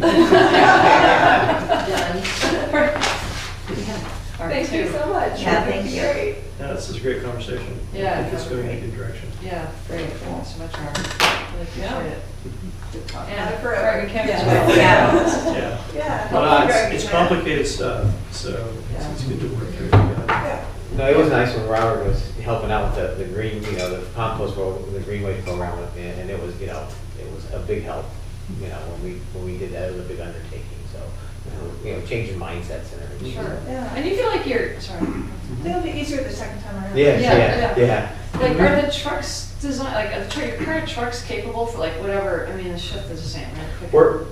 We have split trucks too. Yes, for- right, so it's already, So, but then we had the same shift, Okay. they're 60/40. yep, So we started out, 60 garbage, 40 recycling. Now we just reverse it, 60 recycling, 40 garbage. Okay. And so Limited. they're and the old. compost truck's separate, right? Because I feel like the green waste. Yeah, the yes. compost truck Yeah. is separate, yeah. Because he'll do commercial as well as residential. Okay, And got that's a new truck. it. Okay, yeah. That Some of depends on the the split size trucks of are the getting house. old. All right. Yeah. Okay. Okay, I sorry. think we We have do to need to move wrap on. up. I Okay. did leave a lot of time for us to discuss since we had you here. It was Well, thank really you all. great, and That's thank you appreciated. so much for all your insight. And it'd be great if you could pick your brain some more later on. Happy to. We've done some of it, so we're happy to kind of speed up the learning curve. And we even shared sticker artwork. and Yes, stuff yeah. like Yep, that. yeah. Whatever we can do to help. Great. Thank you so Thank much. you, Joel. Thanks, Thanks, Robert. Hope you feel better.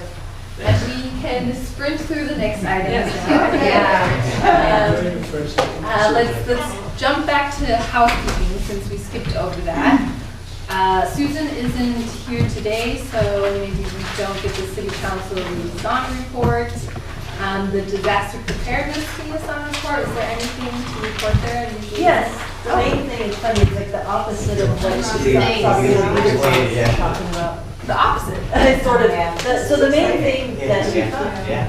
I think, You might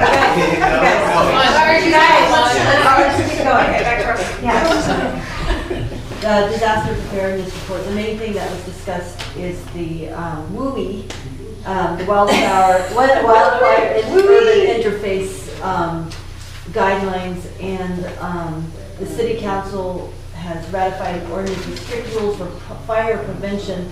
A lot of that is tree removal.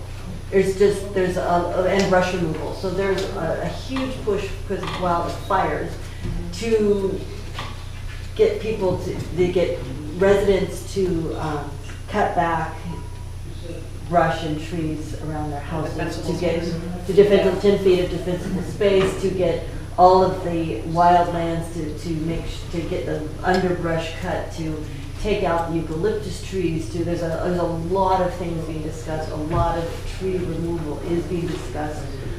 It's just a big thing that was being discussed, and that is part of it. That was amazing what we talked about. Interesting. Question. Tree removal is great for fire prevention, but it is not as good for mudslide prevention. So do they talk about balancing those two somewhat contradictory? They didn't, and the main thing they're talking about for tree removal is our eucalyptus trees, because they're so flammable. So not all trees are really highly flammable. If you look at some of these big wildflower fires, some of the trees are still there, but the brush is, the brush is really important. That's very flammable. And then they also talk about fire, building hardening, the new roofs being made out of materials that aren't going to burn so quickly. But no, they didn't talk about how trees are going to secure land. They didn't talk about that kind of elements. And that's a really good point. Because it's a real challenge. Yeah. We've got both of that. Yeah. So that's what's happening.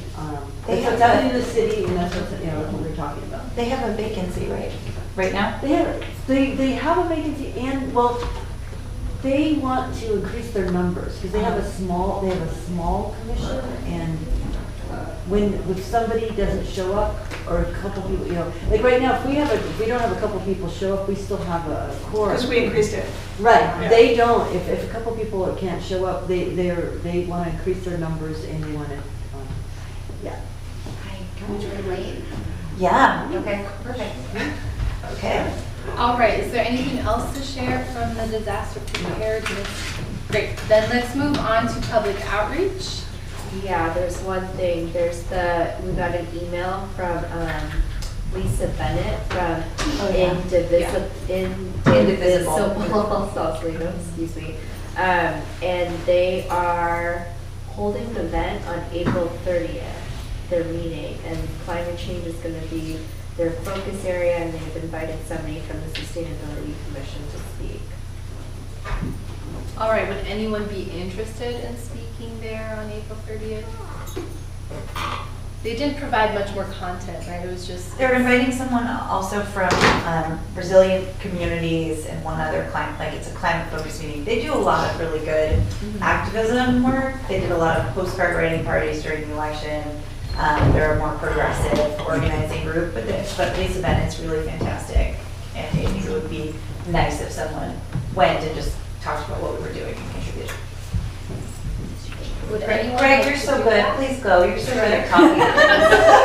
We're all looking at Greg. I'll go. Okay, I have one more opportunity also, which Wait, do you want to respond to I'll respond. Lisa? Okay, great. you'll like it though. People are great. I'm They're hoping like-minded. that we can talk, anyway, let's get to that. Okay. And then I have Yes, one other let's- public outreach thing. The Sausalito Women's Club is they're not doing their traditional big Earth Day thing, but they're doing a brown bag on Earth Day. It's a brown bag lunch that's focused specifically on how we can do a better job on climate. It's from 12 to 2.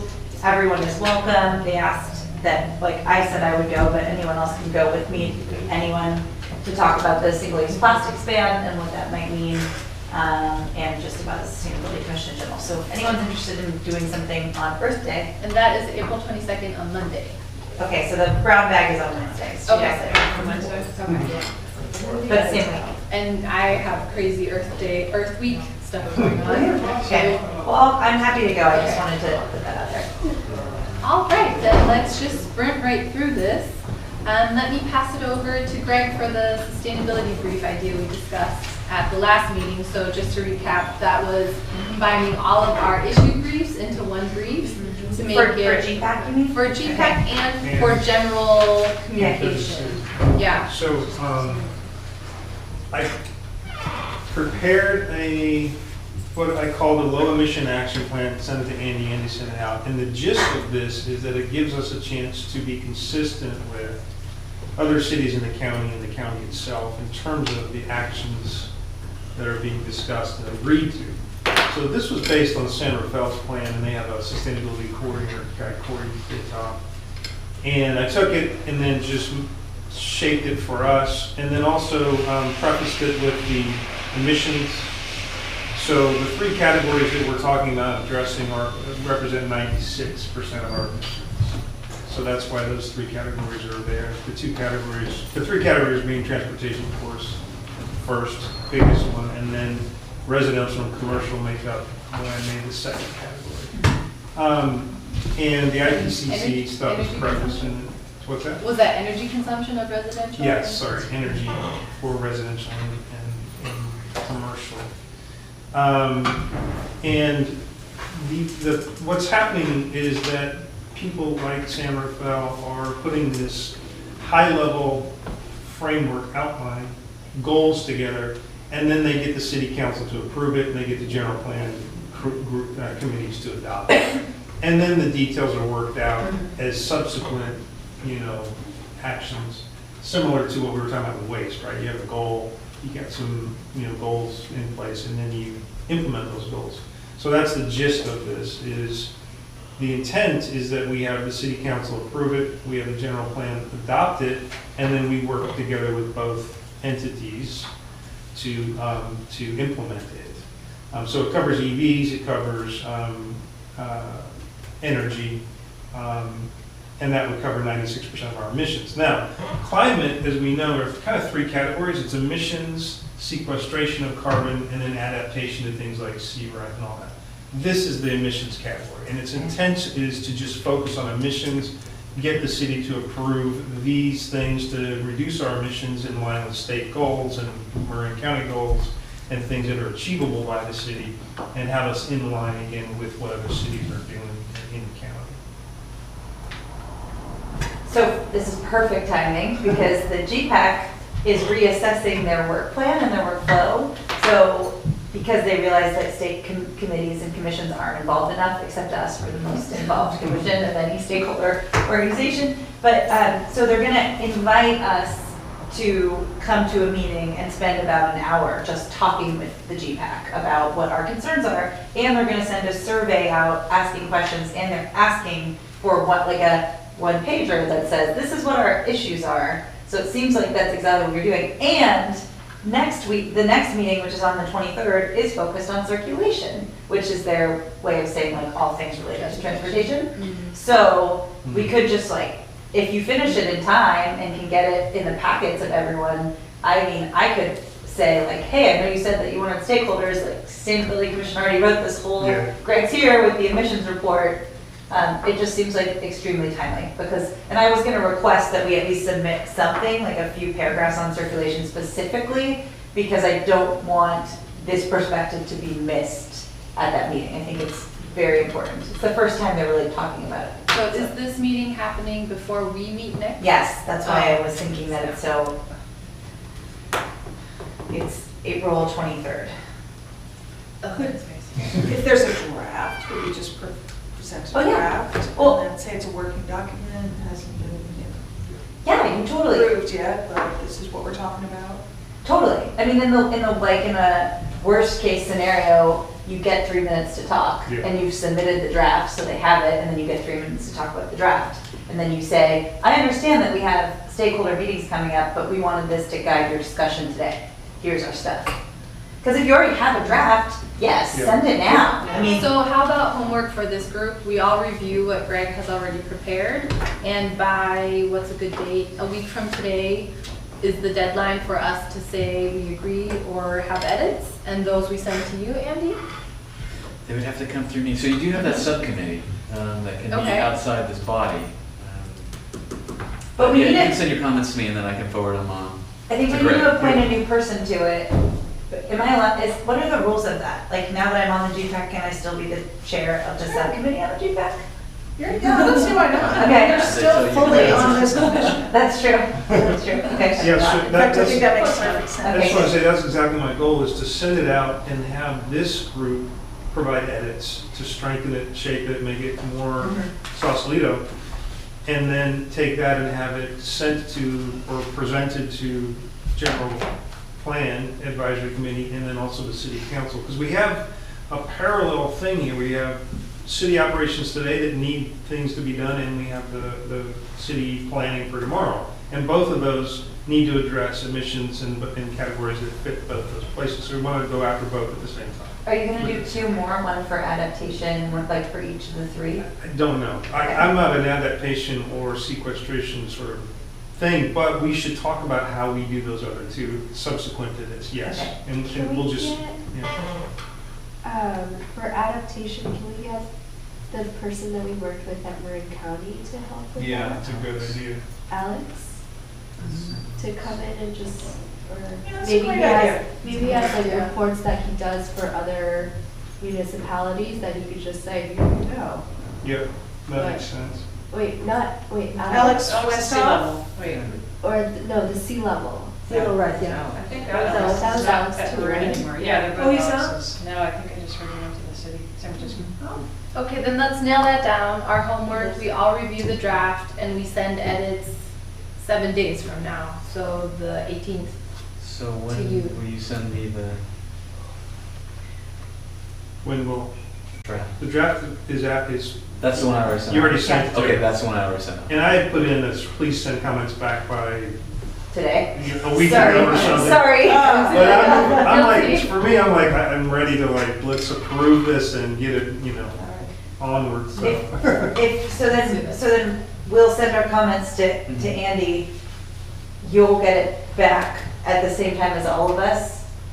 I just want to make sure it gets, the GPAC meeting is on April 25th. So when I receive the comments, I'm gonna send it. I'm not gonna Yeah. sit on them and wait for somebody else Okay. to send. And you can send them as you get them. And That's then what you and I I can do. meet, you and I can meet to finalize it, Yep. that like as soon as we get the comments, Yep. and we'll submit it to Yay. GPAC as a letter. Perfect, Let's keep okay. it down to the, you need all comments back before what? Say April 18th. April 18th, That gives us that gives me a yeah. week to. Thursday. And then we can meet, Yeah, And we if can you want to meet. meet on Friday morning, the 19th, then we can just finish it and submit it because the GPAC meets Wednesday, so we'll get the packet hopefully or whatever. Good, Okay, this is a sprint. awesome. Doing Keep good. going.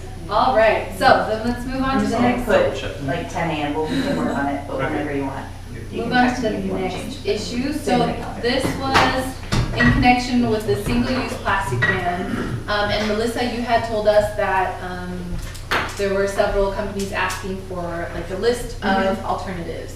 And during the last meeting, I said I would take a first stab at that, what that would look like, and I have. Woohoo. I can't share my screen because I forgot my adapter and this is an annoying Mac. But what I can say is there was a link provided by Susan, which was a database of manufacturers and distributors. With that being said, what I would like to propose is that we don't just have a database of manufacturers and distributors. Our document, single-use plastic alternatives, would be a guiding document in regard to how to make the right decision when you no longer use single-use plastics. So the first bucket would be like general guiding principles and just trying to keep it simple because this is a very complex area, but for everyone to understand, it would be focused on reducing the amount of materials, and then the next step is, for example, under straws, I'll say what that can look like, meaning instead of defaulting to putting a straw in everyone's glass, why don't you default to not doing that and only put a straw in if someone asks? So that would be the reduced material, because as we heard, the thing with the single-use plastic ban, it's two issues. It's single-use and it's plastic, right? So this is tackling the single-use part, at least we're then reducing single-use. Then the second piece is source items that are reusable or made from recycled content. And then also sticking with the straws example, I would then list examples of what is reusable. So you could, for example, source metal straws. And I know there's an issue of people really liking those straws and just taking them. So offering guidance on maybe you can sell the straws. Like if you have the straw, you just communicate, sure, you can keep it. We'll just add it to your bill at the end. And then people know like, okay, I'll take it, but then I'll be charged for it. So just throwing this out as suggestions. And then the third one is if possibly to source locally, because that will also reduce transportation emissions, and we can also highlight that to support local jobs. So it's not just a win for environment, but also for our local economies. I have a question. Mm-hmm. Are we, as a public entity, are we not allowed to endorse any products? So it wouldn't be any endorsing event- companies, right? But are we allowed to, I think it'd be easier if we just said, here are companies you could choose from. Go for Yes, it. it would be easier, but it wouldn't be more sustainable because there are still alternatives that from a sustainability perspective don't make sense. And I wanted to propose a document that would help people understand the differences between materials, not necessarily between companies, and to make an informed decision on if they no longer use single-use plastics, what can they use and why should they be using these? Well, I guess I'll reframe. Can we not like companies, but can we endorse products? Like give examples of like, for example, this thing from company X, Y, and Z We have to do falls that. into this line. It still wouldn't be from company X, Y, and Z. It'd be like saying this is a computer versus this is a Mac. So it's a general category of this is a metal straw. Because But this that's is not- complicated. Yeah, because This that's is very complicated. Even Kim came and said like this isn't like compostable, and I was like, Yep. what? It's compostable. Yeah. It says Yeah, it's and that's exactly what I'm So trying to like, keep this but I simple think and we make need these to make it alternatives. like keep it simple, like Exactly. super simple, and like if we can't show preference, we should have like an approved list. Yeah. And just put a bunch of That's buckets what under they're, it. that's what they're That's asking cool. on the Commerce Box. They're like, well, what are the options that are available? And that means like, 'Cause people this are is the gonna make hardbar mistakes. paper straw and it's a leading, and this is the one that's made. We do need names of companies because otherwise they don't know where to look or how to order it. Mhm. Like I agree it makes sense to explain to them Yeah. why they should choose not bamboo, but actually Yeah. another whatever. Yeah. But then we still need to give them the companies and how to order it, And because that's what they yeah, don't We know. And can then do we it can like include the link to the stages though, you know, database. like this is like, Yeah. if you want to buy something, right? If you want to like replace your plastic straw, Yes. this is what you do. But then think of it this way, like this would be a little bit more sustainable, blah, blah, Yep. blah. And then like this is the ultimate goal where we want to get you, but like eventually like, you know, we're There, gonna yeah, move towards exactly. that. So that's the point, to find more sustainable options. And that's where it gets tricky because it always depends. And so this is just highlighting a few of the ones that would make sense that are either not single use and also not a plastic. And this will take a lot of time because it's exactly researching those things. For example, as Robert mentioned, LCAs, depending on the methodology, depending on the criteria used, can result in very different outcomes. So this is quite difficult to make, but if we can do it and just keep it very simple and say like, these are these two options with straws, these are these two options with cutlery, these are these two with boxes, then I think we're fine. And then we can include the list of all the companies they can then source from. So I wouldn't want to go and just create a list of companies to source from. So long story short, that's what I was trying to say. Does that make sense? Yeah, but I also think that people just, like, I think people make mistakes and I might buy something that's compostable, but then it's really not Right. compostable by our waste And that's management exactly what the company. guide would hopefully And I achieve. think the to guide speak should to those include things. local requirements. In other words, you have your site where it's composting, do they have the Yes. capacity to? Right. And that's exactly what I was trying to do. So for example, for straws, it's the metal, and then there's another one, it's a hay straw. So incorporating all the things that we've heard, looking at life cycle analyses, also for paper, which isn't ideal. So that would be the general gist. What I'm trying to say is this guide should be guidance to restaurants, to organizations that want to source something that is not single-use in plastic. Does that make sense? That's great, and I think that's needed. Okay. It will dispel questions and criticisms. And For would sure. be helpful if we could get to think about it from a cost perspective as well, because these are like smaller, for instance, like the Chinese place that's out a way along Bridgeway and Epta, you know, like some of those businesses, whereas like a Poggio, it's like they're a fancy fine dining, it's easier for them to make the case and switch. So like, find the most cost efficient. And that's reducing materials. And I think Yeah, behavior exactly. change is a really good place to start. Yeah. So whenever you get takeout, why do they automatically throw a bunch of plastic That's in here foils too. there, right? Yeah, I didn't exactly. have to go, Exactly. I get it delivered to my house. Yeah, so these are exactly all the things I'm putting in here. So it's not a database of companies to source from. It's really a thoughtful document that gives That's like great. what is an alternative. With a link to the database, right? Yeah, and at the bottom we can just put the link like, hey, if you need to find a distributor, check here. Okay, cool. But just to analyze like what are alternative materials that make sense. That's awesome. From a sustainability perspective. Cool. Okay, and I'll just continue drafting it. It's timely, it's a time intense because there's so much debate around the different materials and So what else you look at. But on the plastics ban, one of the things that we wrote into it, so I spoke to the city attorney a few weeks ago about it because it went to legislative committee. And one of the things that we wrote into it is that there's a year grace period for businesses. So just because it passes doesn't mean this has to be done at the same time. So we have a little bit of time to really perfect the guide and distribute it to businesses. Okay.